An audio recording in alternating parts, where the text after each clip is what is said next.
Hey everyone, this is Miss Below again. I'm going to be reading one of my personal favorites this morning, keeping up with our Women's History Month, Shark Lady. So this is the true story of how Eugenie Clark became the ocean's most fearless scientist. This story was written by Jess Keating. Illustrations were by Marta Alvarez Miguens. Shark Lady.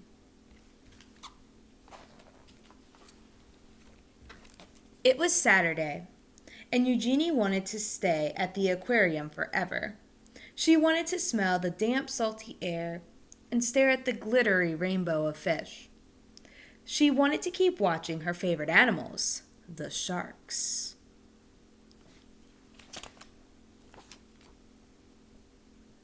Eugenie pretended she was walking on the bottom of the sea.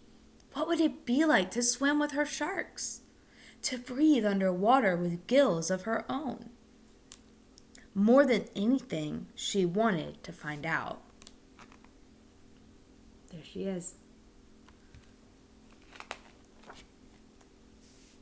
When the summer came, Eugenie's mother took her to swim at the beach in Atlantic City. Stuffing sticky gum into her ears to keep the water out, Eugenie dove down, down, down. The salt stung her eyes, but she didn't want to miss a single fish. Constellations of sea stars speckled the pebbled sand. She imagined a silvery fin standing strong on her back, slicing through the ocean current. What's she pretending to be?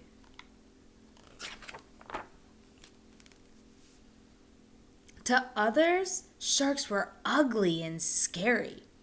But Eugenie knew they were beautiful. As she glided through the cool water, she wished everyone could see sharks through her eyes. But the sharks were only in her mind, for now. Eugenie decided to learn everything she could about them. So she dove, this time into books. Whale sharks, nurse sharks, tiger sharks, lemon sharks. Eugenie wanted to know about them all. She also joined the Queens County Aquarium Society as its youngest member. Eugenie's notebooks filled with sharks. They swam in her daydreams and on the margins of her pages.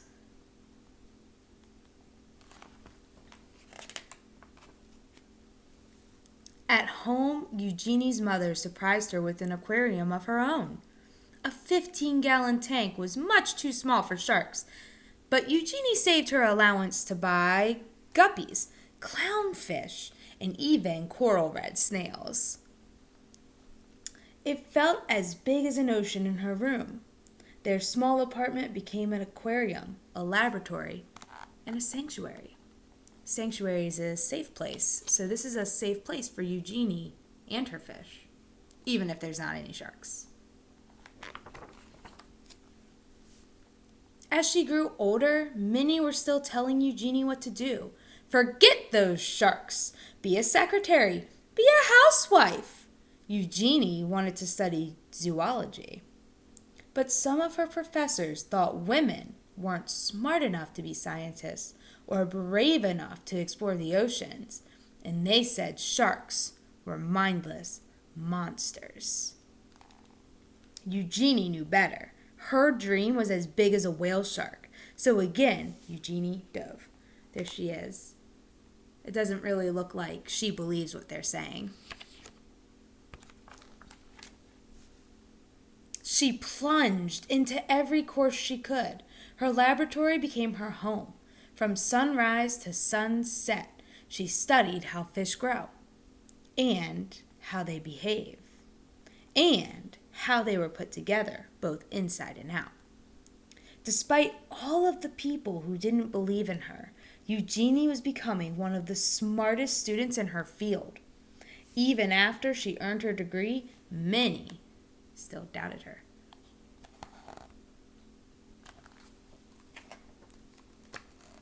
But Eugenie's work was just beginning. Eager to make discoveries of her own, Eugenie finally dove into the open ocean. In the Red Sea, Eugenie collected hundreds of fish, including 3 new species that had not been discovered before: the Red Sea sand diver, Bardzenia pipefish, and the volcano triplepin. On a research mission exploring the Palo Islands, Eugenie was diving alone when she encountered her first ever wild shark. She wasn't afraid. Instead, she thought it was beautiful. This is the moment she's been waiting for. In Isla Mujeres, she dispelled the myth that sharks must keep moving to stay alive when they swam through dark caves, still and silent, full of resting sharks. Eugenie's daring heart grew bolder with each dive. Soon they began to call her Shark Lady. Eugenie had proven she was smart enough to be a scientist and brave enough to explore oceans.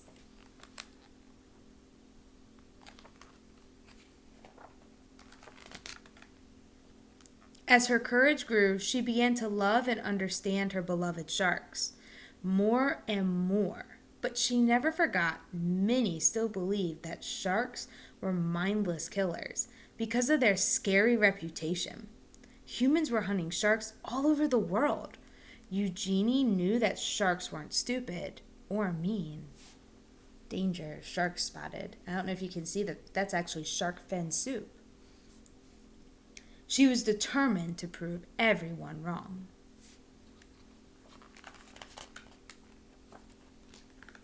Eugenie fished through her mind and devised a brilliant experiment. She could train a shark the way a person trains a dog? Were sharks much smarter than anyone knew? They were. Eugenie was the first scientist in the world to train sharks, and even learned they could remember their training for at least 2 months after.